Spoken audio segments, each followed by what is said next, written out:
The Stinky Cheeseman and Other Fairly Stupid Tales by John Shishka and Lane Smith. A postmodern picture book analysis by Kaylee, Kelsey, Anna, and Ruben. After my first reading of The Stinky Cheeseman and Other Fairly Stupid Tales, I felt it was an incredibly fun and different book that added a quirky spin to classic fairy tales. There's definitely a lot to unpack within this book since there are lots of detailed illustrations, and the book is structured in what at first glance and at the first read appears to be just a very chaotic manner. Even on the first couple pages, you can see that there's like text upside down. There's a letter to the reader from Jack, one of the characters, who immerses the reader into the story right from the get-go. And during my first read, I wasn't sure really what the end pages had to do with the story, just from looking at it. And just from how many pages there are and stories within the book, I knew that it was going to take a couple more reads to really get the whole experience of the book, since there was so much going on. After my first read of The Stinky Cheeseman and Other Fairly Stupid Tales, I started thinking about how chaotic this book is, even from the first couple pages. So even at the cover, you can see that there's a lot going on, there's a lot to look at, there's a lot to read, and there's a lot of pictures to analyze. And then you turn to the first page, and you already have a story before the story has even officially started. And so this just shows the chaotic nature that even before the title page, which is the next page, there's already a story, there's already something happening, and even in the background you can tell that it's like on the end paper. And then you get introduced to Jack and you have an author's note from him, and Jack is really a character that is seen throughout the story. Sometimes he's interacting with the reader and sometimes he's interacting with the characters, which really makes this story come together, and you know that all of these stories are interconnected. They might have taken place in the same village. All of these characters know each other, and the best example of this is at the start of the Stinky Cheeseman story. We have this piece of hair that's making the O, and that piece of hair comes from the previous story of the tortoise and the hare, because as you can see, there's a piece of hair that flows throughout the whole first page and the second page, and then goes off. You can see it go off at the top. You can continue that hair into the O, which really furthers that point that all of these stories are connected. You can't read one without the other. They need each other. And all of this chaos is for a reason, and it's supposed to be chaotic. The cover for this book, as you can see, has large text for the title, as well as what you can assume to be the Stinky Cheeseman in the center, running to the right, signifying that start to the adventure and kind of moving the book along. The left side of the cover has small boxes where other characters can be seen within the frames. The style of illustrations on the cover appear to have a grainy texture, and they have more of a muddy color scheme. And when analyzing these style of illustrations, I came to the possible conclusion that the illustrations were done this way to really convey the fact that this is not your typical fairy tale stories that would usually have bright colors instead of this kind of more murky color scheme. The end pages for the Stinky Cheeseman are reminiscent of the lines that follow the Stinky Cheeseman to represent his stink, as we can see later on in the book with these lines. And the end pages at the end of the story is actually a few pages before the conclusion of the book, since the characters break that wall again and realize that they are in a story, and the character is trying to end it early so that he's not eaten by the giant. And I think the end pages have this design since the title page starts with the Cheeseman beginning his journey to the right, and it ends as his journey ends at the conclusion of his story towards the end of the book. The book jacket in this case is the same design and layout of the cover on the front and the back of the book. The inside of the book jacket has what appears to be advertisements for the book made by the narrator and character Jack. On the other side, there's information about the two authors, John Shishka and Lane Smith. I think the book jacket being the same as the cover beneath it is just affirms the idea that there's already so much to uncover. There wasn't a need to have a new layer underneath the book jacket to also dig more deeply into the book. The title page for this book simply says title page, as you can see, and it's a way for the narrator Jack to get the hen from the previous page off of his back, and so he can finally start the story he's been trying to put together. I felt this may have just been another way for the story's not so typical setup to be introduced from as early as the title page, since from the words of the book and how it's written, you can tell that the characters do know that they are in a storybook, and they're trying to arrange it as such with aspects such as a title page so that they can stay true to an original storybook. The illustrator Lane Smith did a really awesome job with the pictures within this book. I chose the giant story as one of my pictures to analyze because this page has a whole lot of chaos going on, and that's the main theme that you get from this book is just chaos. And so as soon as you flip to this page, you have the giant story, and then you just have little pieces of paper that have clearly been cut out and pasted onto this page to be the giant story. And each of these is from a different fairy tale, the real fairy tale, because all of the fairy tales within this book aren't the real ones, so these come from the real books. And you can see that I'll give you 3 wishes, the beast changed into 7 dwarves, happily ever after. All of these come from fairy tales that we all know and have grown up with. But if you look over at this chaotic full-paged image, you can see that 3 wishes, you have the genie, you have a Cinderella shoe, you have a rose for Beauty and the Beast, you have the 7 dwarfs up here. So all of these words and pictures combined all have a rhyme and reason, but it looks very chaotic. But the more you dig into it, the more you know that each of these images that is cut out has something to do with one of these words that the giant has chosen. And so I thought that was really interesting. And the further you look into these images, the more you can see. You can see the giant's thumb and the giant's other fingers that have pasted these. The more you look at these images, you can see a gingerbread man. You can see that this mouth is actually upside down. This could be Pinocchio. There's just a whole lot of subtle inferences to other fairy tales that we know of that aren't referenced anywhere else in this book. We can also see that the giant actually has 3 arms because of some of the pictures that he has chosen.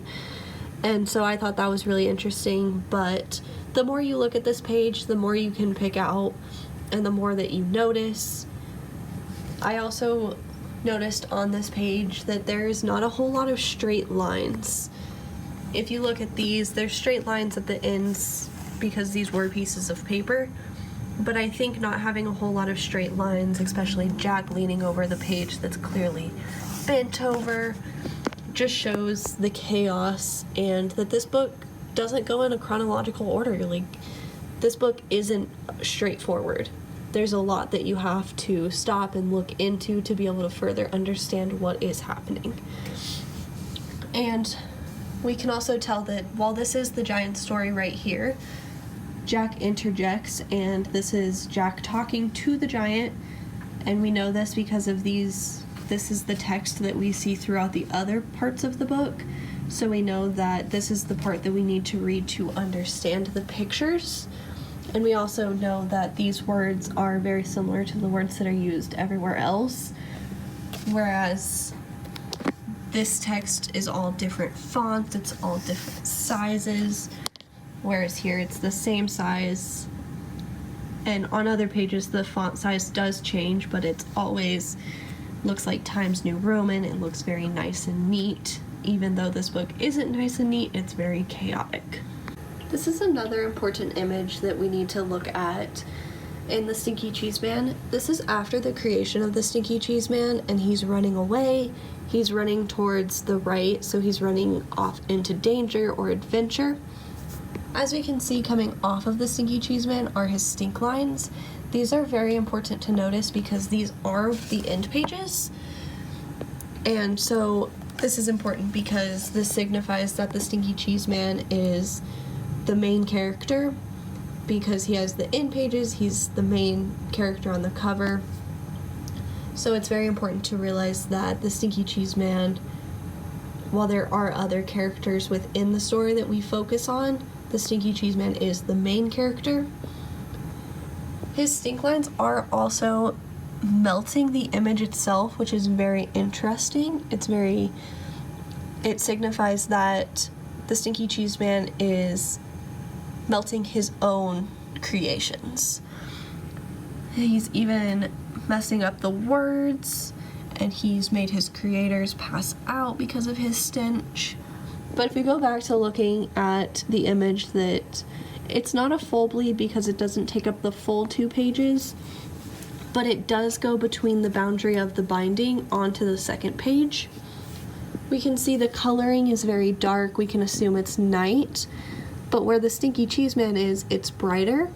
So we know that we're following the Stinky Cheese Man into something.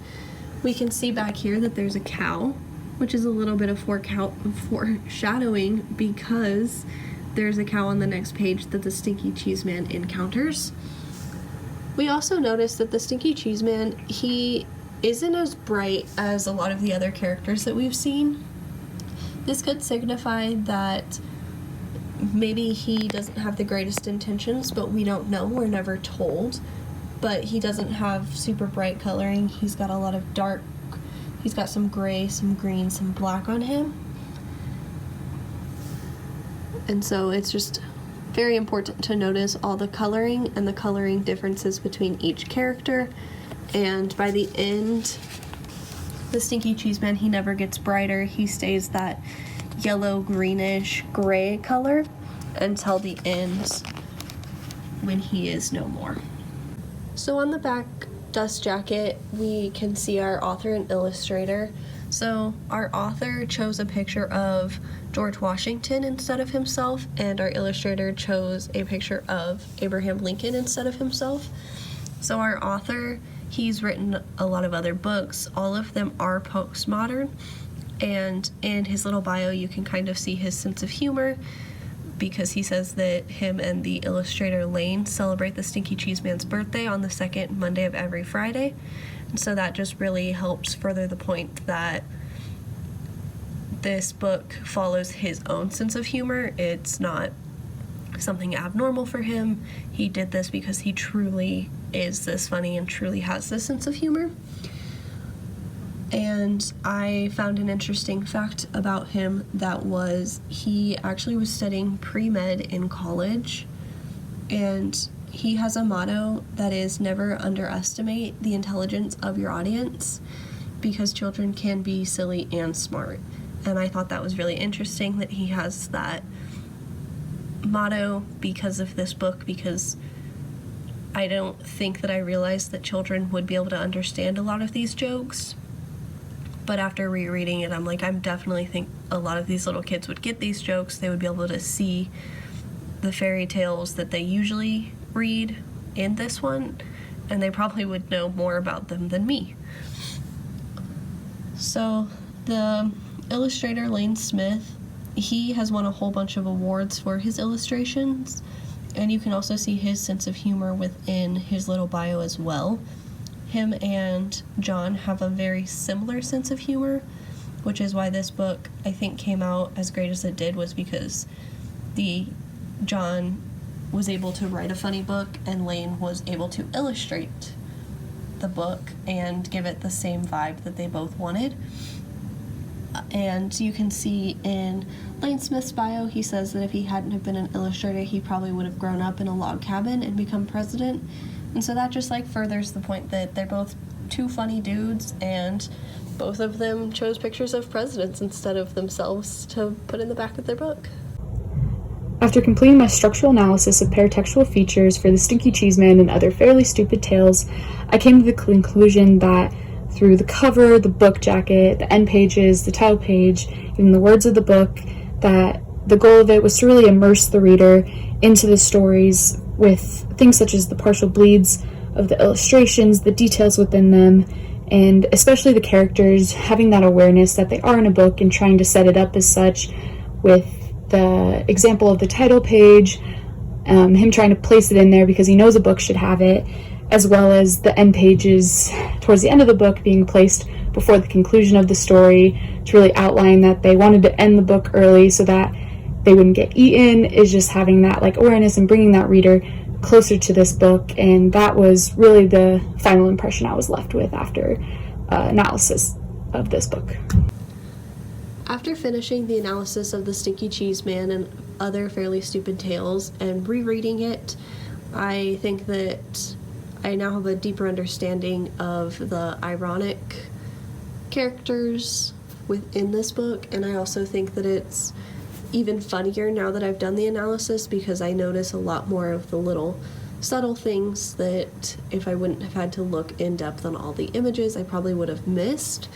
And it's still going to be one of my favorite books because it's just so funny, and it also helps me further understand the postmodern books and what is in postmodern, what makes them postmodern, and why it's so funny that these characters know that they're in a book, because in the original fairy tales we know that these characters don't know they're in a book because that's a postmodern storytelling technique. And so knowing that these characters understand they're in a book and having the narrator Jack talk to both the characters and the readers makes it really immersive, and it's way more fun than reading the original fairy tales. And I will reread this book, and I hope to always find new things that I never caught before because of doing this analysis.